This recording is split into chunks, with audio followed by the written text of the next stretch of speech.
tell us a little bit about what you think represents your filmography? What film for you represents? Do you have a particular film? Yes, I mean, unquestionably Eskimo Nell, it has to be. I mean, it's not, strictly speaking, autobiographical, but it is quite genuinely based on real people and real situations and real things, and as a satire of the then film industry and the kind of people that one had to deal with, especially around that period of time. But I don't think things alter that much. I think that's got to be a sort of favourite of all of them for me, because it still holds up very much. I mean, I find that when screenings are shown, before younger people and so on, that who were not, that sort of generation, that it holds as a comedy in its own right, without necessarily knowing the references. So, Nell, I think. So, what were you trying to show in the film? Was it as a comedy? Was there anything you were particularly trying to expose in the film? Or? I don't really set off with a kind of message. I don't think many people do. One tends to really start off with just a story, an idea, and so on. And really, I suppose it evolves more than anything else in the writing, and you sort of follow. If it's going right, it's like a train path. You just follow the lines, and it'll take you to the conclusion. Yeah. So. That sounded very bizarre. I heard you earlier saying a bit about Mark and the Devil and having trouble with the film. Oh, yes. Working on it. So what was your intentions behind that? Because that's a film that is very, a horror film. My intentions, what, behind the film, or the survival of getting through the film? Was that just after Witchfinder Gem, wasn't it? Yes. Now, and I've heard things said about the similarities because it's purely the subject. I know people sort of put the two together, but actually there wasn't really anything at the time whereby they just happened at the same time, really. I mean, Mark of the Devil was no sort of catching on Witchfinder or anything at all. I mean, I knew Mike, obviously, when he was doing Witchfinder. But with Mark of the Devil, what happened was I was asked to do a film after I'd done Haunted House of Horror. And I was presented with a script called The Witch Hunt of Dr. Dracula. Dracula with a K, it sounds like Docula. And it was, one of the most absurdly awful scripts I've ever read in my life. I mean, most of it was pure pornography. And I think it had actually been written by Adrian Hoven, I'm not sure. He hadn't got his own name on it. I can't believe anybody wanted to put their own name on it. And I just said, no way. And it was loosely around, I think it was almost as if he'd seen Witchfinder General on Monday and then a Dracula film on Tuesday. And it changed about page 43 without any warning or any logic. I remember the ending was a kind of Nazi sort of evocation at the end. We will take over the world and we will conquer. And loads of witches flew off into the night. I mean, it's utterly ridiculous. There was an Egyptian mummy that drove around on a coach for no reason. And then there were masses of terrible things being done to women for very obvious reasons. And anyway, I just said, look, no way. And so I agreed to do a film for them, provided I wrote the script. And so I just really took the witch hunting idea, which was at the beginning with character names like Lord Cumberland and Albino, which I was stuck with, and Vanessa, I think, was still the same. And then really started from scratch. And I thought, well, if I'm going to do something about witch finding, at least let's look at accuracy. So I pulled out a few books on torture and the kind of brutality that they did at that time. And it was actually a shock to me, because I'd always thought, well, torture would be very sophisticated. And what really sort of got me reading all this stuff was how crude it was. It was just so brutal. I mean, if they wanted to break somebody's legs, they didn't do some extraordinary thing. They just stuck you in a vice and smashed you with a hammer, And it was the sheer brutality of it, and the complete fact that you had no means of defence. If somebody decided you were a witch, that was it, and they would just brutalise you to their heart's content, and you were lucky if you were lucky really to die at the end. And so it was that I wanted to reflect. And so I started writing a script based on all these actual kind of horrible things they used to do to each other. And the other thing that interested me was that it had started off with a kind of the amateurs moving in, which is epitomised by the character of Albino. And then the professionals moved in, which of course the state, the church proper, which was far worse. And whereas an albino would operate in a small village way, just locally terrorised, and in a sort of way had a controllability about him, once the state takes over, or the huge authority, then that's it. There is no word. And so it interested me, that juxtaposition, and also the fact that when someone like Herbert Longcat, Cumberland, comes in, he's coming in with a belief. And so it's all done in the name of Jesus and Christ, to turn the other cheek and so on. And it's this, the fact that most of the great brutalities in the world are performed because people believe they're doing right and impose morality upon other people. And so really those were themes that I was exploring in the picture. When we came to shoot it, unfortunately the producer Adrian Hovan, who had then I found out always wanted to direct it himself, and also he, as I say, had written this Witch Hunter Dr. Dracula, we just clashed head on because he didn't want anything to do with the film I was making. He wanted to do his thing, which he couldn't because the distributors, Gloria Film, and his investors had invested in the one I was doing. So it resulted in these amazing standoffs on set, where I'd be saying to somebody, look, no, fine, coming down here, the camera saying you sit down. He said, no, he stands up. I'd say, hang on, he sits down. And we would stop for 2 hours while we'd scream and stand and shout at each other. It was unbelievable. Most of the shooting I managed to get done was when Herbert arrived, and Adrian disappeared to Munich, and so I was left on my own, thank God. And so when Herbert was there, it all went very smoothly, and he just went away and shot it, and it was fine. The last about week and a half, I suppose, Herbert then got off. He'd finished his shoot, and there was some odd bits of things to do. And Hovan suddenly came back, and really, I mean, we had a terrible fight. And by the end of it, he went off and shot some stuff of his own, and I carried on shooting what I was shooting. There's bits of footage that he shot in, mainly the stuff of himself.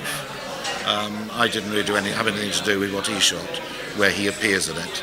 It would have been unimaginable for me even to try and direct him. So he went off with a unit and went off and did bits, and I carried on with my picture. And he edited himself in later. I mean, a lot of the stuff that he was shooting was still based within my story. So it wasn't as if it was additional to the film, but it was just, he went off and did those things. So, I mean, obviously a lot of difficulties then on set, but also, and difficulties with censorship at the time, or? Well, yes, I didn't really come into the censorship debate particularly, because as soon as the film had finished shooting, I came back to England, and it was edited in Germany and so on. I didn't even have a final cut on it. And then it opened in Germany. It was a huge success. And I think it was New Realm were going to distribute it over here. And they were very excited, and they were going to do a big premiere at the then Pavilion in Piccadilly Circus. And then suddenly this censorship business came up, and they were asking for cuts, and more cuts, and more cuts. Now, this would have been, initially, I think it was John Trevelyan. But having said that, I don't know if he'd either retired then. I can't remember, because John actually was very... How do you feel about... I mean, I don't agree with censorship. You don't agree? No, you don't agree with censorship? I think it's a denial of freedom of speech, freedom of everything. Also, I wonder who has the right to censor. I mean, if, for instance, one of my perhaps rather glib thoughts about the British Board of Film Censors was, if all they're doing is sitting watching all the stuff that we're not supposed to see because it will corrupt us, then presumably logically they must be the most corrupt people in the country, in which case I don't want them deciding what I should and should not see. I didn't know there was too. No, I mean, in terms of restrictions for categorising and so on, fine, I'm all for that. I think ultimately people are their own senses. If people want something, they'll get it. There's nothing anybody can put on a screen that can remotely equal what somebody can fantasise about if they want to. There really is no evidence, other than whatever the Daily Mail likes to dream up, that there is a particular effect at all from, I mean, we're talking violence in this case. As I say, good Lord, there are enough serial killers who were influenced because they heard the word of God or read the Bible. I mean, what do you do? Ban the Bible? Where do you start to do it? You can't. It's a nonsense. It's based on fashionable moralities. If you look back in history, things that were banned and shocked and were outrageous and so on in the past, we now laugh at the people who banned them. I mean, we look at very great artists like Ibsen. I mean, his play Ghosts was described as a cesspool of filth and pornography. And now, your maiden aunt goes and sees it and thinks it's all very charming. So I just think it's a nonsense. But it becomes a kind of... it becomes more, say, like most of life as I see it. Things seem to go in fashion more than anything else now. I find thought how it goes in fashion. Do you think that? Do you think censorship's on the increase? Yes. Due to the, I mean, the 1984 Video Act, Censorship Act, the Video Nasties debate. Do you think that has breeded more censorship compared to before that time? Video Nasties was just a kind of media term. I mean, I'll tell you how bad it's got. I wrote a play when I was about 19 called The Rise and Fall of Armageddon. And it was staged in London when I was about 21, 22. And it was written as a play to shock. Not in a gratuitous way, but I mean, it was designed to provide a shock and to break complacency. And it's about bigotry, one of my favourite attack areas. And I thought an audience would come away with I'd written a very controversial, shocking play. Not at all. Got very good reviews, went fine, audiences liked it. No problem. I then did it later at a stage school in front of the parents of the kids, who were about 15, 16, 17 years old. This was when in about 1970s. And parents loved it, kids loved it, fine, no problems. I staged a portion of it in a show which I did in town a few years ago with some of my drama students. There were audience members walking out shocked and horrified. It's taken 30 years for this play to have a shock element. Now, that's the wrong way round. It's supposed to minimise with the years, not increase. The production of The Curse of Tutankhamun, which we're going to be doing in July on stage, was originally a film. It's just a piece of high camp and fun, kind of Mel Brooks type send-up and mummy pictures and things. The script was read, it was heard, we did tapes of it, everyone just laughed that it was funny. This was around 1980-ish, 81, 82 probably. Now, there are people who are saying, oh dear, I don't know if you could say that, and that could be offensive, and people could take offence at that. I think, why? What has happened? No, it's become ridiculous now. It's gone worse. Let's hope it comes to the end of a cycle and we get back to a bit of freedom again. What do you think the difference is between the types of films that are being made now compared to when you were making the films, in terms of horror, in terms of fantasy genre pictures? I think horror's in a pretty bad way now. I think it reached a point where it was just really effects laden, and it became that rather than actually telling stories. I mean, when we were making horror films in our day, if you like, by we, I mean, I'm talking about people that didn't know of, like Corman or the Hammer films, or Pete, obviously, or myself, or so on. The main influences actually were either the early Universal horrors, or of course Hitchcock. And it was really the idea was to scare rather than to horrify. And this is certainly what everyone was trying to do. So it was really all about suspense and trying to frighten people. And all the discussions and the work that was done was designed or trying to do that. It wasn't out. Nobody made films really to gross out people. And so therefore the interest was more in stories and in at least trying to provide twists and turns in the plot and so on, which I think was much more entertaining. I find that a lot of the stuff that's coming out now, has been coming out for a while, really turned into a kind of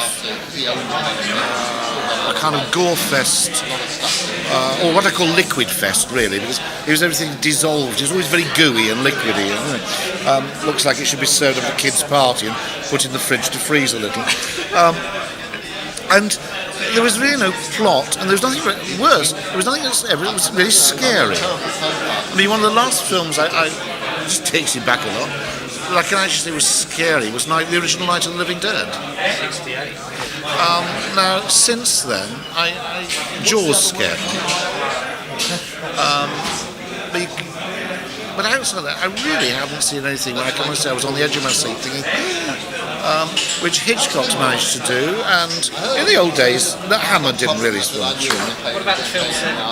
Did you ever get Seven? I saw Seven, yes. I thought that was getting much more towards the sort of film that was what I call healthier for the horror industry, because it had a story character. It was very well made. And it went somewhere, and it had a nice twist at the end. I must confess, actually, that I guessed the ending, which I really felt a bit guilty about, because I knew I wasn't supposed to have done. But I did actually work it out quite early on. But having said that, it didn't spoil my enjoyment of it. But no, Seven, I thought I was very pleasantly surprised by. I wish films would go much more towards that area, only because I think they last longer. And I think they provide a better fulfilment for the audience. The way to gone, it reached a point where eventually you've seen so much goo, you think, well, yes, but I'd also like a film to go with it. I haven't seen Scream, but that seems to have gone back more to telling a story and trying to scare. Is it a lot to do with the money side of things, in terms of the conventions of the way films are made? No, it's really to do with, I think, where one's coming from. Basically, I think audiences go to a cinema, or to anything, for one of three emotions. They want to laugh, they want to cry, or they want to sit on the edge of the seats. Like the three primary colours, red, yellow and blue. And there are variants within that. I think if you can fulfil one of those three quotas from an audience, they will go back and see it, and they've got their money's worth. I think people evaluate a film by the degree to which their emotions are aroused. Nobody wants to see a comedy and not laugh. Nobody wants to go and see a horror film and not be frightened.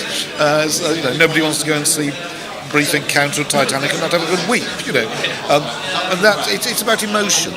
And I think people are coming much more from. I shouldn't really use the word the unintellectual sense, because there's not very much intellect involved, but from a cerebral way of working rather than really an emotional way of working. And at the end of the day, all the arts, bad, good or indifferent, are about human emotions and about people and the experience of people, and not about things. And I think you've got a lot of people in the business now coming in with wild enthusiasm out of rather clinical areas and tend to think about things rather than feel them. And and it's right across the line. What is worse, you're getting in the major studio situation where it's all designed by accountants. In fact, now in Hollywood, I think the only creative thing is the accountancy. Outside small independent films that get made. The only good things I've seen in the last 2 or 3 years, really, have been the independent films coming out. The major films. I actually fell asleep during Twister. couldn't believe it. Oh God, it was, wasn't it? Yeah. That was Batman Forever, by the way. No, absolutely. I mean, even the Jurassic Park things. I mean, thank God for the dinosaurs. You know, pity you don't have a film to go with it. You know, and Independence Day is one of my favourite comedies of all. I mean, what happened to credibility? You know? And yet, you see, the thing is, they make so much money because they're hyped so much. And admittedly, I mean, well, taking Independence Day, I mean, the huge destruction stuff is very spectacular. It's wonderfully done. But then after that, you think, yes, but wait a minute. I mean, it made Mars Attack look like a serious movie. I think that's brilliant. That's just ended it off quite well there. One last thing. Yeah. What was... Orphanage. What's that one? I've got a new film coming up, it looks like it. A new film coming up. Let's hear about that. Possibly, yes. Well, we say it's coming up. Possibly, yeah. The money has been agreed, but there's no cheque been put in the bank yet. Yes, it's a film called Orphanage, which I could well be shooting this autumn. We're putting a blanket of secrecy around the film because it's probably going to be more controversial than Mark of the Devil was.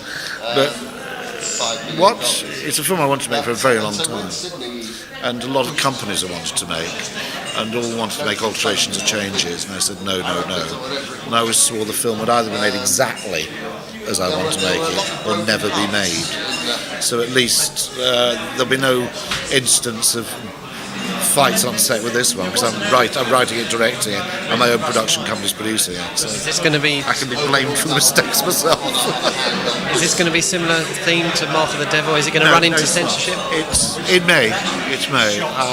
Again, depending on the fashion of the time. But what is where it came from? I wanted to see what would happen. This is going back to my talk of emotions. If you put fear and tears together, which I don't know of any film that's actually done it offhand. But if you do put them together, what results is something incredibly disturbing. Very disturbing indeed. The reactions to the script over the years, I've never had such violent reactions to anything I've ever written than to Orphanage. There was one person who said that, and this was in the film industry, there was one executive who, after the first page, said he was so disgusted he threw the script across the room. God knows why, because there's actually very little happens on the first page. There was another executive at a company in America who took sick leave. It had upset her so much. It's had very extraordinary reactions from certain individuals in its travels over the years. And this is just on the page. So goodness knows what it's going to do by the time it's on the screen. If it works right, it's something you won't be able to get out of your brain. If I get it right. If I don't, well, enough said. But no, it's going to be very, very interesting, finally, to see how this works with an audience when it's done. I certainly wish you all the best with that one. Definitely.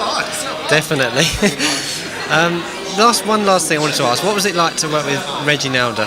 To work with Reginaldo? Oh, bless him, because he's no longer with us. Oh dear. Actually, I spent quite a bit of time with him in LA, and he's a lovely, delightful man. He really was. Great sense of fun and humour. But bless his heart, he wasn't the most butch of people. And he always got cast because of this sort of look as these villainous, rough, womanising, rapist monsters. And he was actually a very sweet, gentle man, and slightly camp. And so when I was doing Mark of the Devil, Olivera Vuto, who played Vanessa, was quite a strong lady. And the number of times where, there's a scene in the kitchen where he tries to grab hold of her and they have a little tussle. And every time they did it, they kept falling over because, we're powering. No, he was lovely. He was a very, very sweet man. I'm sorry he's not around anymore. Because I think he's one of the best vampires in Salem's Lot. Absolutely. Yes, definitely. Yeah. Yes, without any question. But also, I mean, he did a terrific number of films that people forget about. I mean, most notably, of course, the Hitchcock. But he did a lot of films, yeah. But I know he's a lovely man. Delightful. Thanks, Mark. It was really nice talking to you. Thanks ever so much.